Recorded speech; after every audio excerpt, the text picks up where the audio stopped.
Hey guys, John here. I'm very excited to finally be making this video because after a lot of comments and quite a few emails recommending for me to bring Phaseplant to the channel, we have finally done so. So I spent a decent amount of time with Phaseplant and my first thoughts were, wow, this is pretty awesome. And then I wanted to wait for the novelty to wear off because that generally happens with me. I get a new piece of gear and this is really awesome. And I have to wait a little bit of time before I can get more so of a neutral, objective opinion on the piece of gear I'm using. So after that honeymoon phase passed, I still thought, wow, this is awesome.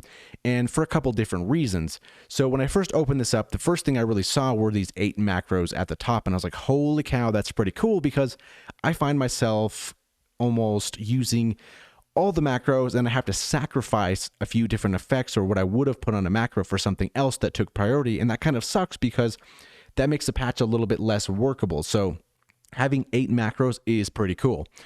Now, the next thing that really kind of struck my eye is what I normally do when I get a new piece of software or gear. I have the manual right next to me, so I'll try my best to kind of figure things out by myself, and if I ever get stuck, I refer to the manual and kind of get a little help there. So I had the manual open for this one, but I didn't really have to refer to it. I kind of just looked at it out of curiosity just to see how it was written, how many pages it was, and so on and so forth. But that was a really cool sign to me because it tells me that this is really straightforward and the UI and just how things look makes it really obvious how to use, which is awesome. So it's kind of like you get a new piece of software and it's already like you know one another. Like when you meet someone, you're like, have we met? Have we met? Maybe, I don't know, but that's kind of how I felt with Phaseplant. So if you're unfamiliar, we have a couple different sections. We have the generators, effects, and modulators, and they all work in a very cool way. So we have generators. We click on this little square that wants to be clicked. And then let's say generators. Let's say we want to add an analog oscillator in here. And boom, it gets us set up with a saw wave and an envelope attached to the saw wave as a group, which is a really cool concept of groups. So we're going to talk about that in just a moment. But we have a saw wave, so let's play it and let's listen. Okay, cool. And then I'm like, okay, where would I find unison? I look around, I'm like, okay, obviously it's right here on the oscillator. Boom, that's cool. And then this thing that pops up 4 times and it has different types, but smooth sounds pretty cool. Then say, let's drop this down an octave. We're okay, perfect, right here, down 12 semitones.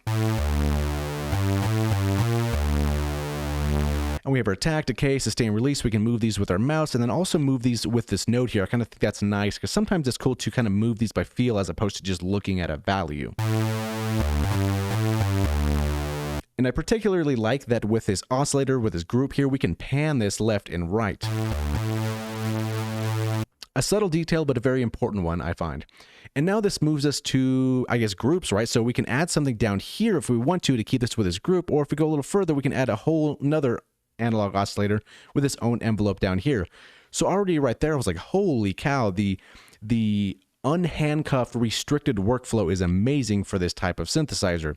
That kind of blew my mind. So we can have this oscillator have unison on 4 with this smooth here, detune it and spread it how we want to and pan it and have all that.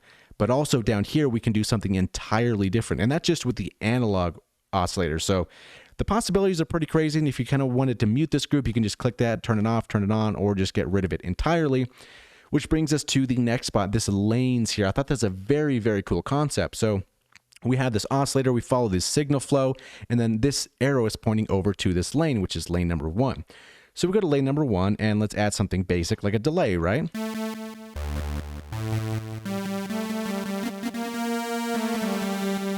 Okay, cool, we have a basic delay. Let's maybe change the tone a little bit here. Cool, maybe bring a little ducking in, and then let's add some reverb in here. So let's click here, and then we look on the list, and right over here, reverb.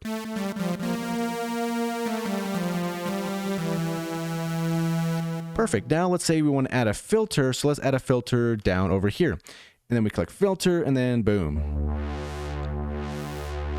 And the cool part is now, if we look down here, we can see send to lane 2. So all this will get processed and then get sent to the next lane. And then down over here, this will get processed, sent to the next lane, and we can change this. And I was like, this is really amazing type of workflow that really kind of is unrestricted. So the kind of concept of sound design that you think seems very possible in a synthesizer like Phaseplant. And then it gets sent to the master and we have our gain down over here, which then brings us to our modulation. So you click, a new modulation, let's say something basic like an LFO, And then we have our basic shape here, which is a pyramid. Then we have all these different shapes. I'm like, good Lord, we have all these complex shapes and there's so much to discover. And I kind of instantly already fell in love with the synth within a couple days of using it. And there's kind of three main things for me. There's the sound generation, the filters, the effects, and modulation, and just the ease of use for this. And I think I would have to say overall, it kind of knocked it out of the park in every single category. There's one thing that I did want to mention, because every time I get a new piece of gear, I kind of have to look at everything and read every review and just kind of soak up the information for a couple days and really just let it set in and see what other people out there feel like. And I came across quite a few people saying that they weren't too fond of the filters. And I kind of wanted to have a non-biased opinion as much as I could after reading that.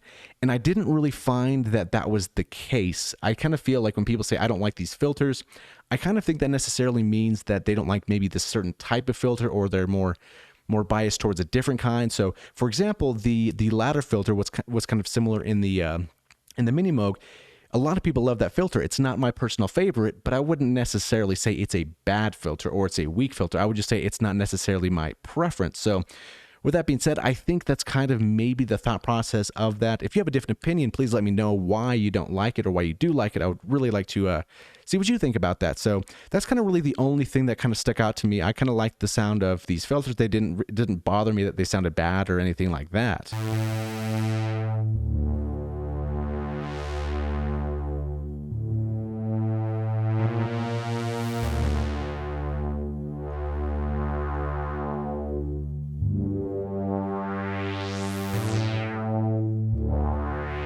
Yeah, I don't know. I think they sound pretty cool in my opinion, and plus the ease of use is pretty cool as well. And then not to mention, if you are a fan of the ladder filter, they have also included that right over there. So now my question is to you guys. I have personally fallen in love with Phaseplant. I think it's a very awesome piece of software. The question is, are we going to bring this to the channel? So if you would like to see this in the sound design votes of the week, or perhaps maybe a full-on course like I've done for the other ones, because I think it'd be really cool to do a course on this, please let me know in the comments. And yeah, based upon that feedback of comments and so on and so forth, if we want to bring Phaseplant to the sound design or to a full-on course, or maybe both, please let me know what you would like to do, because I think this is a really cool piece of software, and there's some really insane patches out in the ether that kind of want to be made with this piece of software. So yeah, I will leave you with that, and thank you so much for watching, and have a good day. We'll see you in the next one.